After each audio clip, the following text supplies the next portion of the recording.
সবাইকে নমস্কার। প্রথমেই আমি সমগ্র খোয়াইবাসীকে ক্লাব কর্তৃপক্ষকে ক্লাবের সর্বস্তরের সদস্যদের সবাইকে আমি অভিনন্দন এবং শুভেচ্ছা নমস্কার জ্ঞাপন করছি।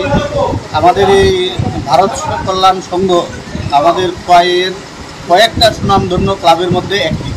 এই ক্লাবের উদ্যোগে আমরা দেখেছি সর্বদাই আমাদের যে ধর্মীয় সাংস্কৃতিক অনুষ্ঠানগুলা এবং খেলাধুলা পূজা অর্চনা সমস্ত হয়ে থাকে।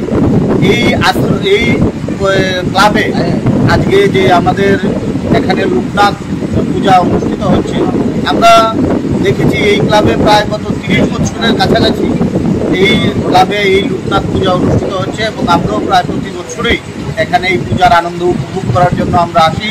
এখানে এই অঞ্চলে শুধু নয়, সমগ্র খোয়াইয়ের বিভিন্ন প্রান্ত থেকে মানুষ এখানে এসে এই পূজার আনন্দ উপভোগ করেন, প্রসাদ গ্রহণ করেন। ক্লাব কর্তৃপক্ষরা এই যে প্রতি বছর আয়োজন করে, তার জন্য আমি ক্লাব কর্তৃপক্ষদেরকে অসংখ্য ধন্যবাদ জানাই, অভিনন্দন জানাই। এবং এই ক্লাবের সুন্দর পরিবেশ, যে সুন্দর পরিবেশ, এত মানুষ আসার সত্ত্বেও যে সুন্দর পরিবেশ বজায় রেখে এখানে সম্পূর্ণ পূজাকে সম্পূর্ণ করা হয়, সেই জন্য প্রত্যেকটা তার কৃতিত্ব প্রত্যেকটা ক্লাব সদস্যের, এবং সেই জন্য আমি ক্লাব সদস্যদেরকেও অসংখ্য ধন্যবাদ অভিনন্দন জানাই। দুর্গাপুজো হয়, আমরা দেখেছি দুর্গাপূজার সময় যে সুন্দর পরিবেশ এখানে তৈরি করা হয় সাংস্কৃতিক অনুষ্ঠানের মাধ্যমে। আমরা দেখি সারা খোয়াইয়ের অন্যত্র যাই হোক না কেন, এই ভারত কল্যাণ ক্লাবের সামনে সর্বদা সে একটা ভিড় সর্বদাই লেগে থাকে, কারণ মানুষ এখানে এসে নিশ্চিন্ত মনে পূজা যেমন উপভোগ করতে পারে এবং নির্দ্বিধায় এখানে বসে সময়ও কাটাতে পারে।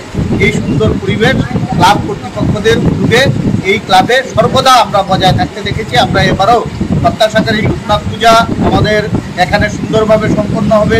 সুন্দরভাবে সম্পন্ন হওয়ার ক্ষেত্রে এলাকাবাসী ক্লাব কর্তৃপক্ষরা দায়িত্বপূর্ণ ভূমিকা পালন করবেন এবং আমি সমগ্র খোয়াইবাসীর কাছে বিনীতভাবে আবেদন রাখছি, আপনারা সকলে এসে এই পূজার আনন্দে সামিল হবেন এই অনুরোধ রাখছি।